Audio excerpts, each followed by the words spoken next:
Täna kirjutasime alla profituuri korraldamise lepingu, et aastal 2026 30. juuli kuni 2. august toimub Eestis siis Challenge Touri üks võistlus.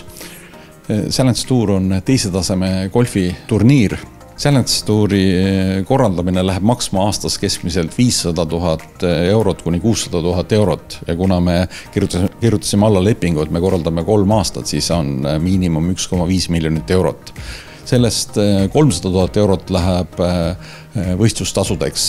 Ma arvan kindlasti väga oluline, sest et meil on täna noormängijad, kes on jõudnud oma amatöörkarjääri lõpusirgele ja nende jaoks on loogiline samm siirduda profileeri ja meie selle turniiri korraldusega aitame kaasa nende profikarjääri algusele, siis et tõstame nad aste kõrgemale, kus nad saavad juba siis võrrelda võimeid juba kogenud profimängijatega ja püüda võimalust pääseda kõrgemasse profisarja. Hotel Planet Tour has hosted events in 51 countries around the world, and Estonia will be the 52nd country that we visited and the first new country that will host a tournament in since 2020 when we played in South Africa. So very exciting, proud to add another country to our history.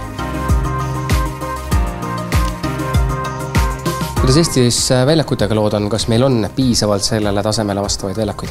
Kindlasti on juba aastal 2009 Estonian Golf and Country Club võttis endale eesmärgiks hakata läbi viima profiturniire ja nüüd on aasta 2026 järgmine aasta käes ja me korraldame selle võistluse Estonian Golf and Country Clubis. Kas või kui südamesse eestlasele on golf pugenud?